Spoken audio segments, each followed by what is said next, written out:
Hello, and welcome to We Watch Movies. I'm Ava, And I'm Jenna. and we watch movies. A rather true title. Yeah, I mean, honestly.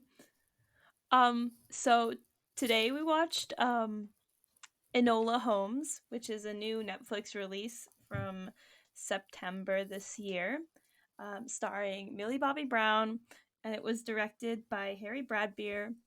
And we're gonna talk about it because we watched it. So, what did you think about the movie? I enjoyed it. Yeah, me too. It was I thought that like the aesthetic was really good and the story was like not annoying, cuz sometimes there can be annoyances in story. No, I do get what you're saying, especially because they had such an exuberant lead, and she was written with a lot of life. Like she was definitely a character. If they hadn't written her right, she could definitely get on the audience's nerves. Oh yeah, like cuz from the beginning it starts with, "Oh, I'm super not like other girls," but then it's cuz as the story goes on you see that it's justifiable why she's like that and it makes sense and it makes you like her more. Yes. Yeah. Um Also, the names in this movie, I can't get over them. I love them. I love the vibes. It's great. Yeah, it was offbeat, which I enjoyed. And I think they did a really good job of bringing to life these characters because obviously Sherlock Holmes is super iconic, but I don't think anybody or I don't think most people have heard of Enola Holmes, and I think it's really great that she has her own representation now, especially with an actress that's as iconic now as Millie Bobby Brown. Like, fantastic. Yeah, they made a great casting choice with her. And then also, the rest of the cast, like there are some like huge people, like um Henry Cavill, obviously Superman, Helena Bottom Carter, who's in like a million trillion things, She's and everywhere. yeah, she's everywhere. She's amazing. And then Sam Claflin, who is I think his most notable role is in Hunger Games because he was Finnick. Wait, Fiddick was in this movie? Yeah, he was Minecraft. Um, okay, I'm gonna Google that after this. You didn't know? No, I didn't know. Well, that's amazing.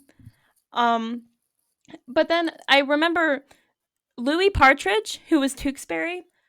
I I didn't know him. Well, I knew him from watching Medici. So he was in the third season. He was Lorenzo de Medici's son, which he did a great job in that show as well. And I remember because a lot of times when I watch that show, there are like a couple people who I can recognize, but that was mostly in season one. And then all the other people, I'm like, I've never seen these actors before in my life. But then there was something about this kid. I was like, oh, he's going to be in more things. Like we have not seen the last of Louis Partridge. And then this movie comes out, and I was like, oh my god, he's from Medici, and it was great, fantastic. I think I remember Googling the person who played him because he looked vaguely familiar. I don't know why, because I hadn't seen anything with him in it. And I saw on Wikipedia that it said he was in Medici, and I was like, oh, Ava probably knows who this person is. Yeah. um I I think that his performance was great. Like he brought the the kind of charming Tewksbury ness of it, and I think he did a great job, and I think that he needs to be in more stuff because he's super talented. Yeah, and I think he did a great job playing a great character. And I kind of liked the almost like Sherlock Watson dynamic that Enola and Tewksbury had. Oh, absolutely. Because I being a person who has watched the Benedict Cumberbatch version of Sherlock, I have not seen the Robert Downey Jr. version, and I have not read the books. Unfortunately, I need to.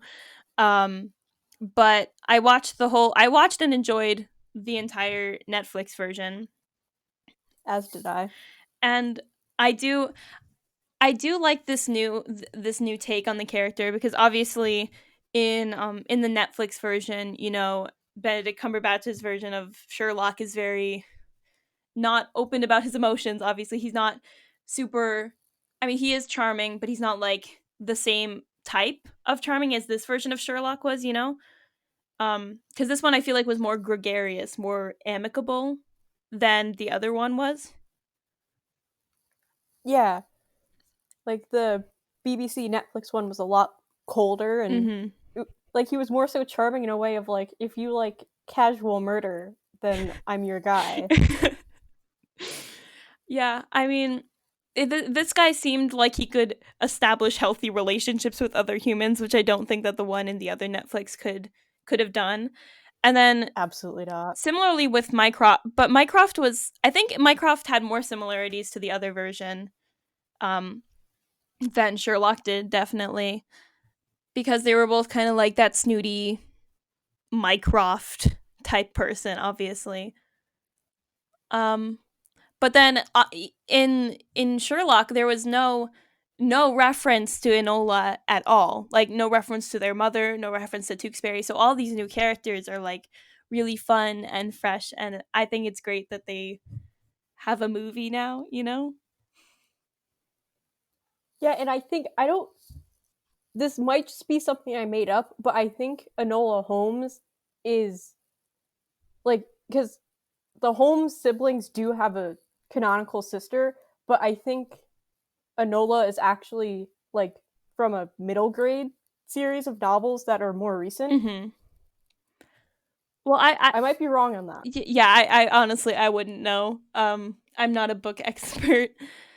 Um, but I think overall, just like general impressions of the movie, I wasn't super excited about it, and then when I watched it, I got progressively more excited, and then I got more invested, and that was pretty great. Which like I don't know why I wasn't that excited about it. I thought it was going to be some weird take on Sherlock Holmes, that they were just trying to change it so that it would be a girl or something, And because I love it when they have more female representation and everything, but sometimes when movies try to reach for it, it gets kind of annoying. Like you remember the female Ghostbusters? Oh my gosh, yes. Like Regrettably. yeah, it's just I was worried that it was going to be something like that, and but this turned into so much more, and it was like its own thing. She wasn't in the shadow of Sherlock, I guess. And I also appreciated how they didn't try to like throw this is female representation and you're gonna like it into our face. Like they actually relied on character traits and charm. And then there's also the whole like I mentioned before, the whole not like other girls phenomenon that happens a lot when people try to make feminist characters. And then this one, it was justifiable, like she was right in the middle of the women's suffrage movement in London at the time. Her mother was a big part of that and everything. Too. There's just so much of that whole not like other girls mentality in the world that I was really worried that that was the direction it was going to go.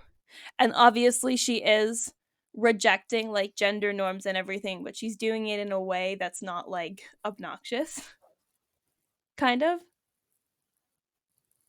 Yeah, and they also made the point that she grew up basically just it was just her and her Hmm. mother. So, of course she's going to be a little bit different because she doesn't have that access to the outside world and just other women. Like the only woman who was like a role model was her mother and her mother was offbeat. So it only makes sense that she too would be different and see things differently. Yeah, and the whole when she's being different, she's not look using it as a way to look down on other girls. I mean, she is saying that she doesn't want their lifestyle, but she's not like it doesn't put her in a superiority complex in a way. Like she never in the movie goes, I'm not like I'm not like the other girls. I'm too good to bow down to a man or whatever, I mean, she's not like jabbing at the other girls in that way. She's just being herself, which I really liked, and she's comfortable being herself. And so she's not claiming that because the other girls are being who they are, and that's more typically feminine. She's not claiming that that's a bad thing. Yeah, she just wanted something different. Um, so getting into more plot based territory. So, spoiler alert to anyone listening who hasn't watched the movie and would like to watch it with no spoilers. You can pause this now and then go watch it and then listen to the rest of our thoughts if you want. Um, so the whole thing is the main thing is that she's trying to find her mother, right? And so she's going to find her mother, and she wants to get to the bottom of this, and then they give us the mystery and all the clues, which I think were very well done. I really liked how they did the clues. I did as well. It really felt like you could truly get into the mystery and try to figure everything out. Yeah, it was like it felt like they really thought out everything well, and they gave reason that she would logically make different leaps, because she knew her mother and she knew what kind of like hints she would send.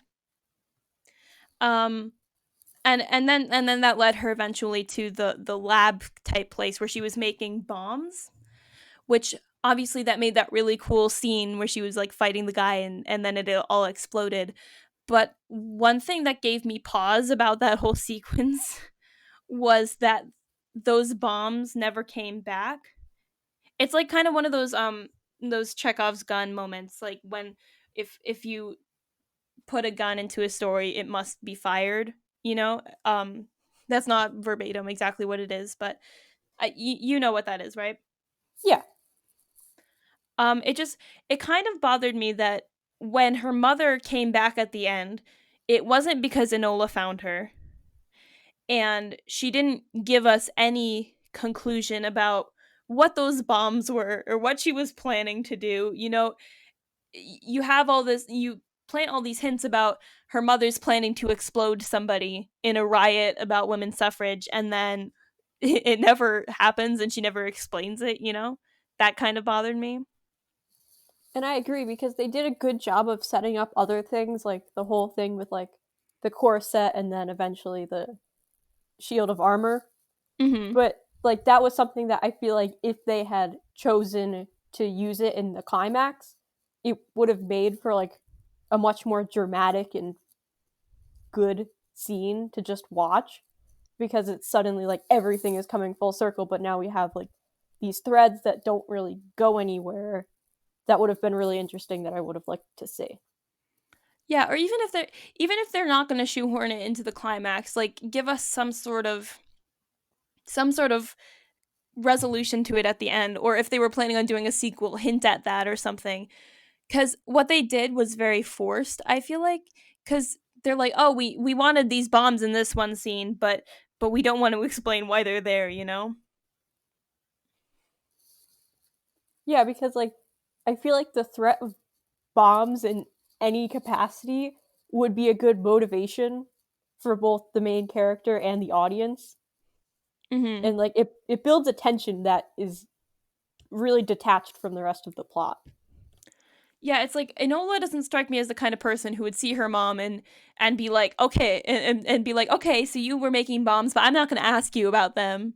This whole time they build her up as this inquisitive, good-hearted girl who wants to save people, um, and she like puts herself in danger to save the less fortunate. But then this whole like, maybe my mom isn't maybe I shouldn't be looking for her. Maybe she is dangerous. They put that whole thing in there, and then that whole question never comes back you know Yeah, I really would have liked to see more of like that self-doubt of Enola's quest, and wondering like, was this all worth it, and was this something I really want to uncover? But that kind of got thrown under the rest of the plot and we never saw it again, which was disappointing. And then another thing that they built up was the whole the corkscrew move thing that she just couldn't get right. And then I like how they did use that at the ending. Um and how she finally got it right. Like that was a good symbol of her coming into her own and growing up and everything. But it was kind of in like a blink and you miss it moment. Like the way that they filmed it, it was dark and the cameras were cutting quickly, and everything, and then all of a sudden this guy's like dead on a rock. Yeah, It was that was kind a of little distracting, I'm not gonna lie. it was kind of hard to really see that moment. And it's not like I wanted one of those dramatic like slow-mo sequences. That would have made me that would have been more upsetting than I think making it a little bit too subtle. But I would like a little bit more emphasis on that, cuz it kept coming back. Like it came back like 3 times throughout the movie that she couldn't do this one move. Yeah, it was a major symbol of like her growth throughout the film, but when it actually did come around, it felt a little anticlimactic. Mhm. Like it just didn't have the weight it probably deserved. Yeah. And one thing that I did like is how Enola was kind of saved by the corset, and then Tewksbury was saved by the armor, which are both kind of symbols of like their traditional like male female like statuses. Like females would wear corsets to be beautiful, and then the men would wear armor to be strong or something. And those are both sort of things that they were rejecting, because Tewksbury didn't want to go into the military, and then Enola didn't want to go into the finishing school, and then both of them ended up being saved from fatal injuries by symbols of the very thing that they were trying to avoid. Yeah, when you put it like that, it is a little strange, but it is also cool because it does kind of show that they grew up a little bit and they Hmm. understand more about society. I do. I was thinking about Dash as well, and that's like a symbol of her childhood, right? And that's a symbol of like when she was part of a big happy family with her brothers and then her mother, and then she kind of forgot about that, and she forgot about her brothers and everything. And then when Sherlock comes back, then that's when she gets her dash back, and then when she has her dash. But I I kept wanting it to do more. I guess it's really really a nitpicky thing on my part, but I want a dash to have a little bit more consequence, I guess. Me too, because they kind of kept putting it in there, and I felt like there should be more emotional emphasis on this, Mhm. but I never really felt that much. And then at I the don't know if end, that makes like, sense. yeah, and then when she was supposedly meeting her brother, she just kind of put it there. And then Sherlock like looked at it and he smiled, and then he put it back. And then he was like, "Oh, I just thought I saw something." And then Enola was all like, "Hmm." um I mean, they kept like putting dash here. Um but then Dash didn't really do anything except for kind of represent her childhood, which I think that there were a lot of things that were kind of representing her childhood throughout it, because it was obviously a coming of age movie, and coming of age movies are filled with representations of childhood. Yeah. I did like how they did like the historical London. Like I'm not sure how historically accurate it is, but it did look nice. Like I'm not like a historian or anything, but the costumes looked nice. Yeah, it I was very very liked seeing aesthetically all pleasing. the houses. Um so yeah, I have no idea how historically accurate it is, but it felt like it was fitting in the Sherlock universe. It felt like the vibes were there, and everything was very very very in its own realm, and everything fit together, and it was all cohesive, and that was really well done. And like speaking of like Sherlock realm time period, I liked how different of a vibe it had from the rest of the Sherlock film canon that I've seen. Oh yeah. Like most of the time, like Sherlock films can have like a darker color scheme and like they feel just like colder and more analytical. Hmm. But this one was colorful and like had like more life to it in a way. Like it didn't Yeah, feel as dour. yeah, like the Netflix version, and I keep coming back to the Netflix version. Well, they're both Netflix versions, but like the show version, with Benedict Cumberbatch, like that whole thing, it's so like the overtones are so gray, like everything's like undersaturated, and it's in modern time, well, kind of modern times. um and the skies are always gray, and then like all the colors are very blah, and it really fits. It fits there, but I don't think it would fit in this kind of movie. And I think it's great that they had more color and more contrast, you know, and I think that really worked for the type of story they were trying to tell. Because obviously, you know, Enola is a more colorful and bright character for the universe, and she's also so different from everything else. So it's good that she has her own contrast, you know? Yeah, and maybe I'm just like speaking out of like my foot or something, but I feel like Enola is just more optimistic in general Hmm. than the rest of like the Sherlock canon. That might be stretching it a bit, but Yeah, like there was no murder in this version. well, except for that one guy at the Oh, end, but yeah. like, Yeah, except for that one oh guy. well. But he was a bad guy. He doesn't count. No, he doesn't. It was self um, defense. obviously. Um,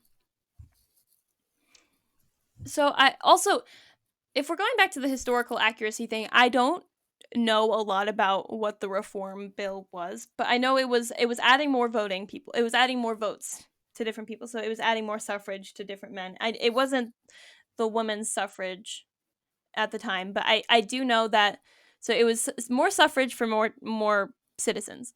But I do know that there was like, she put that woman suffrage poster, and then they had that as a big thing, and we know that her mother was part of like all these feminist groups and everything, and this like secret group of feminism.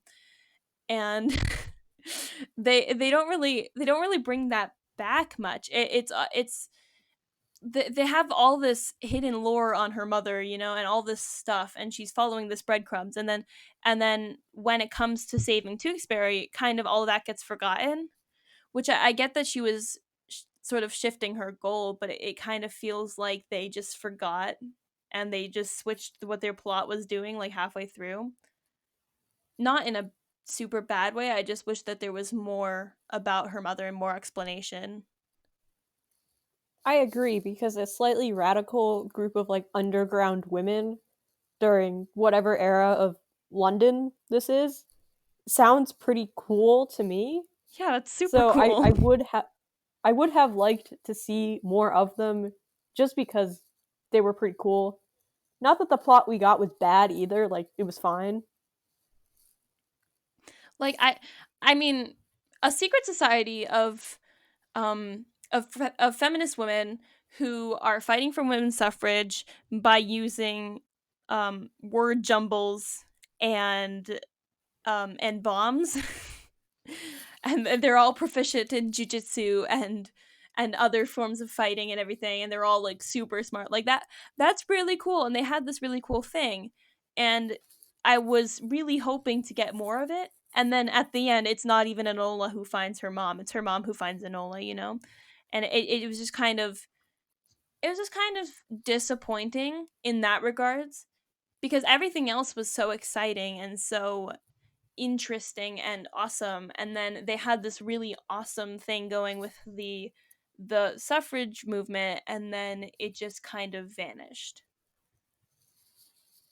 Who knows? Maybe they'll make a sequel and we'll get to see more of it. I want a sequel. I want a sequel.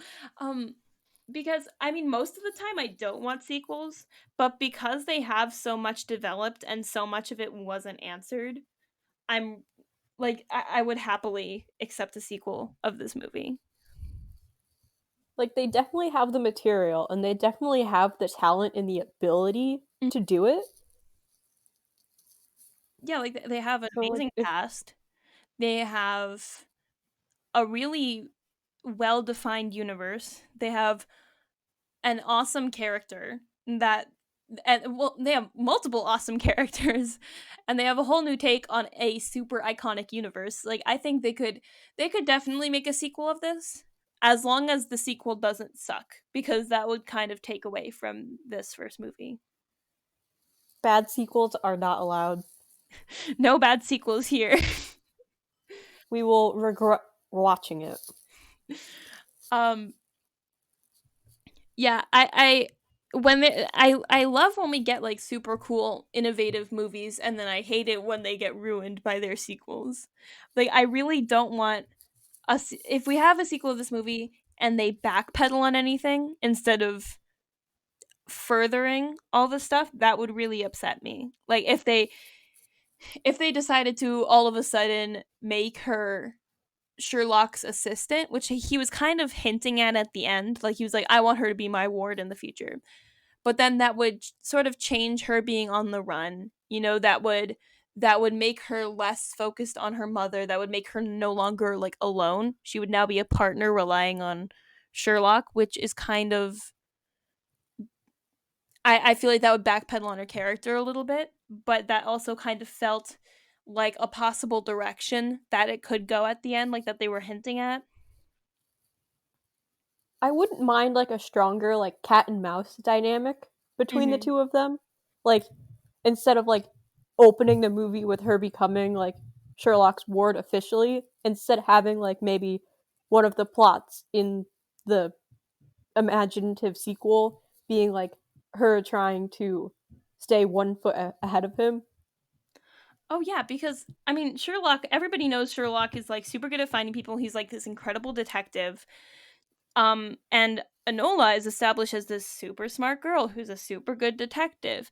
And I think that would be a really cool dynamic, more of her running from him and hiding and him picking up on her trails, but not to the point that it's just redoing everything in this movie. Because also, we didn't see a lot of Sherlock's investigation.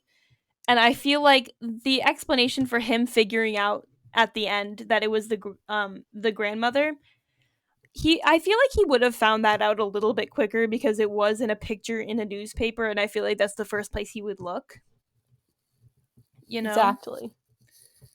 I just so I want to see more of Sherlock. Not that we don't have that much of Sherlock in the world right now, but more of Sherlock and his sister, because I think that would be a really cool dynamic. And maybe more of Mycroft, like him being more evil, because he has such a capacity to be evil and a really cool hateable villain. Because also this villain, obviously it was like a whodunit movie, like you wanted to figure it out and you wouldn't know until the end. But in this movie, the the villain, like the grandmother at the end, she just kind of shoots him, and then she like feels kind of bad about it, and then when he gets up she doesn't shoot him again. Which I know that her gun like stopped working or whatever, but it felt kind of you know, for a final villain. Yeah, like you don't introduce Granny with a gun and then kind of just throw it away 2 minutes later. Like, come on. Yeah, I mean, you have Granny with a gun. She can not only fire that gun once. The power in that scene, you do not throw that away. You do not fight with Granny with a gun. But no, um, I think Minecraft kind of like symbolized society in general. And I know that sounds yeah. silly and we have all these memes about society, but in a way he was kind of everything that like Enola fought against. Yeah. I mean, his position, because in the trailers, you know, they have this one specific clip of him and he goes, "I am not the villain of the story." And then it says, "Yes, he is." You know? And I thought this was going to be one of those movies where it's like, "Oh, you kind of already know, but there's still like a breadcrumbs or something, something where the audience has more information." Or that he was going to do something more inherently bad to her. But I mean, he wasn't. Obviously, he was trying to make her stick to gender norms and fit into society, but he wasn't doing anything inherently evil or inherently like abusive to her or anything. He was technically her legal guardian, and so it was technically within his rights to bring her to a school, which isn't like a torture chamber. I mean, for her it was, but what he was doing, I think in his mind it wasn't bad. And I don't think he's a bad person, but I want to see him be a bad person. Well, I think he just has the capacity to be like a compelling villain and not a great person. And Mm-hmm. I would love to see more of that. And I know that sounds awful, but it would just make for a cool sort setup, I think. I want to see Mycroft murder somebody. Because Yeah, I guess the movie could have done with a little more murder. Like, I'm just saying. I mean, Mycroft, he's like she makes him out as such a bad guy, and he's not. But he could be such a good bad guy, and especially because he is her brother. If in hypothetical sequel that has yet to be announced, if in that he is revealed to be a villain, that could also be interesting because say Sherlock and Enola are working together and they find out that Mycroft's the bad guy, then there's that familial conflict there that they would have to deal with because it would be kind of hard for them to for any of them to try to apprehend or hurt their family, you know. So that's kind of another level, that would be another layer to him being a good villain, because obviously like brother versus brother has been done a lot before, but it's still good. If it's done Yeah. well in a new way, it's still good, you know. What if the mother character, Helena Bonham Carter, wound up working against Mycroft, and that was a plot? And it was like, well, we don't want either of them to kill the other, Oh my god, but she uses her bombs for for terrorism, and it's actually her mom's a terrorist. I mean, I I don't know. would Like watch the that. possibilities are kind of endless. Yeah, I think that there needs to be some more conflict in the Holmes family, because they had all this like murderous conflict within the Tewksbury family, and I think that there needs to be some with the Holmeses beyond just I want you to go to school. I don't want to go to school. Hmm. You know? Yeah, it makes for a good setup for right now, but if you're going to progress the movie further, you do have to up the stakes in some capacity. Yeah. Um I think I I really one thing that I really liked about her and Tewksbury as well was that they didn't end up being expressly romantic. Yes, I appreciated that so much. I mean, there was that hand holding thing, but that could be that could like I've held friends' hands before. Like that could be a friendly thing. I mean, it probably wasn't, but it could have been. And there wasn't any confirmation that they were in a romantic relationship. It was just kind of the fluff, you know? Yeah, because if they did get involved in any sort of romantic way, like explicitly, then that would have just been far too fast. Like Oh I yeah. like where they left it for now. Because there was that part where she's like, I don't want a husband, and this whole recurring thing where she's alone but she's not lonely, so she could have other people that you know she's friends with or family with, but she's independent, she doesn't rely on anybody. So I feel like them getting into a relationship at the end would have bothered me, because that would have like signaled, oh, they're gonna get married in the future. Like if she moved in with him at the end, that's kind of at that time would be like basically marriage, or basically like, oh yeah, we're definitely getting married type of thing, you know. Yeah, and I think like again, like in a hypothetical sequel, if their relationship is developed a little more, like they spend more time together, it would feel a little bit more earned if that's what they do. Mm-hmm. But I also don't mind her just not ending up with anyone. I feel like that would fit her character best. Yeah, I mean she's supposed to be this independent girl, and she rejects society, and society's telling her you need to get a husband, you need to be married. And so I feel like if she ended up with a boyfriend or a husband, it would still kind of negate that whole character development, which would be upsetting. But we definitely need more of Tewksbury. We need more depth to him, more substance. I want more development of him. That'd be really cool. Me too. So he was like, he I mean, he was annoying sometimes, but that's part of his character, and that's kind of what made me like him so much. And he was because he was charming and he was charismatic, and but he was also annoying, so he wasn't perfect. He was flawed, and he needed he could grow. So there's a place where they could take that character. There's more substance to him that we have yet to see. He could if we got more like emotional vulnerability for him, I think that would be really powerful. Same thing with either of the brothers. Either of the brothers could have so much more development to them too, which I would really like. I mean, you don't just get Henry Cavill to play Sherlock Holmes and only give him like 10 minutes of screen time in a 2-hour movie. Seems kinda suspicious to me.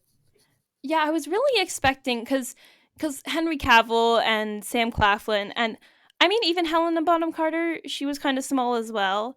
I was expecting their parts to be so much bigger because if you look at the trailer again, which I watched a couple times before actually watching the movie, Tewksbury is barely in it, but Sherlock, Mycroft, they're all over it. You know, they're everywhere in that trailer, and so it makes you really think that it's going to be a lot more of them, but there isn't, and so that was kind of disappointing because I wanted to see more of this iteration of the character. Yeah, like, and that could just be a marketing thing, like, hey, look at these iconic characters being played by big actors and actresses that you recognize. But at the same time, it also sets your audience up for disappointment when they realize that they're not going to actually see these people that much. Yeah, I hate it when marketing teams. I mean, it's effective, but I hate it when marketing teams bait me with characters or things that might happen. There's all that stuff. You know how sometimes they do queer baiting or just romance baiting in general, and all sorts of baiting goes on in trailers and everything for shows and movies and everything. And you think something's gonna happen because based off of the trailer, but then when you get into it, it's actually really disappointing because you don't get that, and that's really that's it's effective, but it's very annoying. Yeah, and like how you brought up queer baiting, like, yeah, it's effective. Can't say I like how it's effective, but I guess that's why people do marketing. Yeah. I mean, so this I think this movie was supposed to be I think it was supposed to be Warner Brothers, but they ended up selling it to Netflix because of COVID, which that makes a lot of sense because obviously like nobody's going to theaters right now, so nobody's going to be seeing the new movies. Well, there are people going to theaters now, but not as many. So Warner Brothers might have been able to make more money than they would have at a box office opening or at a box office opening if they sold the movie to Netflix than if they kept it. Um I don't know what part of production they sold it. I don't know if they already had the cast or if they just had the script or if they just had the rights or something. But I'm pretty sure it was Warner Brothers. I'll need to check that. Yeah, I have no idea. I generally don't follow stuff like that. But I wonder if that's something we'll see more of, even like in a post COVID world. Oh Like yeah, if a production company has a movie that they're not sure how well it will do, they'll just end up selling it to a streaming service instead. yeah. I feel like once once theaters like come back and it's safer to go out, there will probably be more big theatrical releases again because like all the big movies that have been released in theaters lately they haven't done that well. And then there's like big blockbusters like Black Widow that was supposed to come out in May or something, and that's being postponed and it's already in 2021. And so there's just been so much delay and everything, and I feel like we're going to see a lot less of that once COVID stops because then theatrical releases will be more profitable again. But I feel like since there have been successful online premieres. Like there have been premieres on Disney Plus. I don't know how well the Mulan one went. There are a whole slew of problems with with that remake. Um, but I know that I think it was Trolls that had a profitable online premiere. I think it was one of the Trolls movies that had the same amount of box office profits that it would with a theatrical release. And so I feel like once they figure better ways to do that, then more streaming services will be doing it. Because it all comes down to profit. Yeah.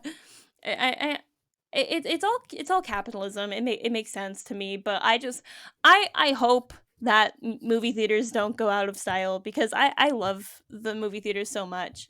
They're like my favorite thing in the world, you know, and I haven't been able to go to any like actual theaters. It's all been drive-ins and everything. Yeah, I haven't seen a movie outside of my house probably since the rise of Skywalker. Oh. And that Um was last year.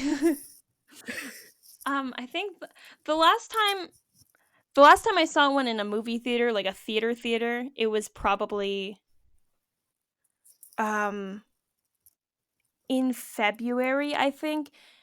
It was February or January. It was either I think it was Birds of Prey, but it might have been something else. Not 100% sure which one it was.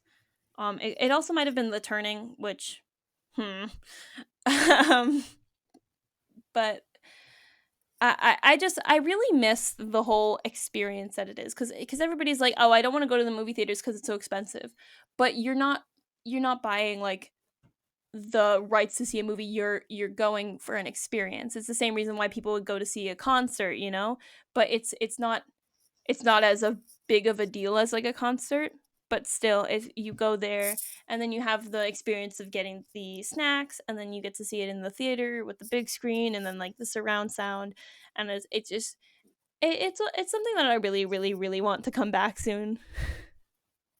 Because, sure, like in times of COVID, I could like set up a TV in the yard and have like a friend over and we can watch it like a million feet away. But that doesn't replace the experience of going to a movie theater and like getting to like see all of the previews with a friend and like getting to laugh at stuff and seeing them pour like 8 pounds of butter on popcorn. Like it, like the experience isn't something you can just replace with just the movie. Yeah, this because this movie would have been something that I would go to see in theaters because I used to go to theaters like all the time and I would collect my tickets and everything. And this would have been one of them that I would go with my family and we would go watch it and I'd enjoy it and then I'd talk about it at dinner afterwards or something and it would have been a whole thing. And I think it's great that we're still getting releases and we're getting releases in the comfort and safety of our home, but I am really excited for when for when this is all over. Like movie theaters are at the top of my list for things I'm excited for coming back. Yeah, because now like when I watch a movie, I kind of just sit there for a couple minutes while the credits roll, thinking about what I just saw, and it's like, okay, that was a fun movie, but then I don't get to have a discussion with anyone because I'm just at my house with Yeah, no one else who's probably seen it. because I watched this movie on my phone by myself this morning, and I kept noticing like my concentration may be pulled by like breakfast or my sister saying something, you know, and there was all this stuff that was like distracting. But then I there was this really great movie that I was watching, and I would keep having to go back, or I just would miss something, you know, and you don't get that when you go to a theater. I mean, maybe there's somebody who's talking or using their phone, but still, it's like you can't you can't look away, you can't pause it, you can't be distracted. It's just this whole thing, and I think that would have done this movie so much more justice if it got its chance to be on a big screen. Yeah, like seeing something on the big screen tends to be just so much better because you notice everything and it feels like you're in the movie. But now when I'm at home, I look up and I'm in my room and I notice like, oh man, there's a lot of stuff on my desk that I have to go clean off, or oh, why haven't I done this or that thing? And at least if I'm distracted in a movie theater, it's because the man sitting 2 seats over from me just pulled out a huge container of cantaloupe and is eating it without a fork. And like Personal experience? that's something I want to remember. And yes, it was. Oh my god. I Like you see, but these aren't stories you get when you can't go to a theater. the, the kid playing Minecraft on full volume during Endgame. Wait, this happened to me when I watched Endgame, I think. Were we in the same theater? I don't think so. Oh, that would have been crazy. That would have been wild. My friend had to tell the kid off, like, or told the mom off, and they were like, you need to tell your child to put away his phone." And it was behind like sobs from watching like the depressing sequences of that movie. See, you don't get that from just watching Netflix. You get a whole different experience. And I mean, it's not a bad experience, but it's just not the same experience. You know, like art is meant to be shared. And I mean, we're trying to share it right now through a podcast, and this is pretty cool, but just not the same when you can like go out and just find other people who have Mhm. seen the same thing you have. Yeah, like I'm so excited that we're doing this because I get to talk through all the stuff that's going on in the movies because this is a great movie and I'm really glad that I got to talk about it with you. I just I just I wish it was in person or like with more people and it was just like a fun thing. Not that this isn't fun, obviously.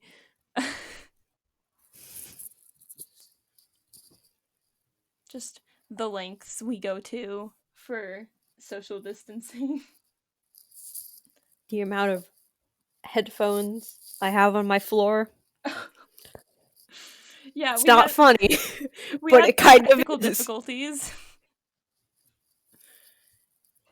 Whoever gave me permission to make a podcast with a friend. Well, no, not even to make a podcast because like Ava did literally all of the work for this. So yay, Ava. Well, it was fun. I enjoyed it. It's my way of procrastinating my homework. Good procrastination activity. Yeah. I mean, I just because I love talking about movies and I don't like doing US history. So what better way than making a podcast and and putting a bunch of work into making this podcast work instead of just watching the movie and I'm doing my homework after. Where's the ingenuity in that? I remember I was listening to somebody else's podcast that started during quarantine, and they were like, the amount of new podcasts that have started since quarantine started and since social distancing, and I think it's a great thing. Like their podcast is great, and and this one I hope will be great. Probably I won't hope because so we have too. no business reviewing movies. No, I think anyone can review anything so long as they remember that it is also just their opinion Mm, and they're not mean about it. yeah, I mean, because I've been reviewing movies like in written form for like about a year, a little more than a year now, and I always I try to be as unbiased as possible, and like I don't read any other reviews before or afterwards. Maybe I'll see the Rotten Tomatoes, but that's it. And I actually didn't even check Rotten Tomatoes before I watched Enola Holmes. I just kind of watched it And then afterwards I saw that it got like a 91%, which is really good, and I'm very pleased with that because I think it deserves it. And I also don't think it's too high cuz if this got like a 98, I might be a little concerned, but a Yeah, I 91 I was think is good. surprised it was as high as it was. Like, I'm fine with it having a 91, but I figured it would be somewhere in the 80s. Mm. I It's really hard I think for people to make new iterations of old things or make remakes of past movies and make them live up to the the image that they're trying to fulfill. And I think because this wasn't just another Sherlock thing, it was Enola Holmes and nobody really knows about Enola Holmes. It was a whole thing. I think that is what made it so successful and so enjoyable to watch because I don't know if I would have enjoyed just a random movie of Sherlock being Sherlock. Yeah, exactly. Like, this movie had its own personality, and it was super stylized in and of itself. It had all the fourth wall breaks, and it had cuts to different people that technically, like, didn't exist, but they were reacting to something that had happened. Mhm. And it this movie kind of stands on its own with, like, the rest of the Sherlock canon that already exists, instead of just trying to emulate a different film.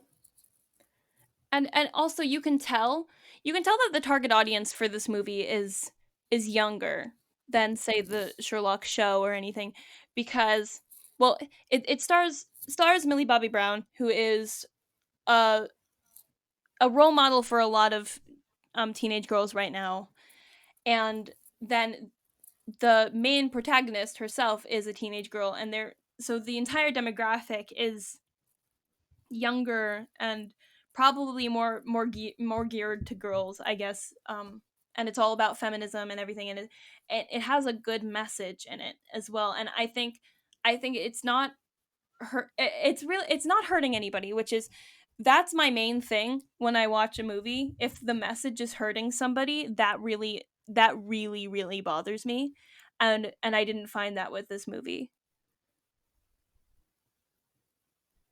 Yeah, like, no opinion is wrong, but if you're someone who watches a movie that has a theme that is hurting other people and you say that theme is good, then yeah, your opinion is wrong. It's just because movies are such a big way of getting a message out to your chosen demographic.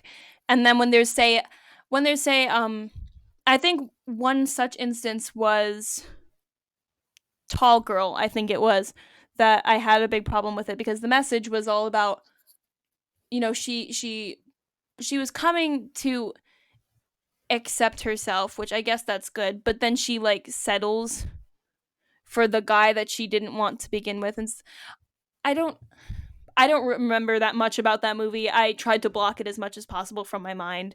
Um, but it just it's stuff where if their demographic is going to see it and then they're going to look at themselves and they're going to either dislike themselves a little more or dislike somebody else a little more, that's not helping anybody, and that movie should not have been made.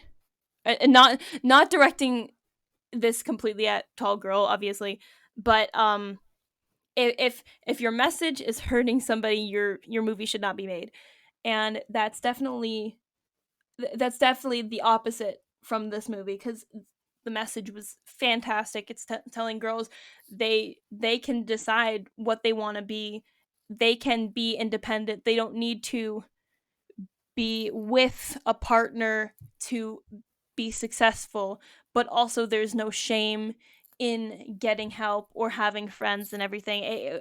I think this message was really great for its demographic. Yeah, I don't think I could put it any better than how you did. Thank you.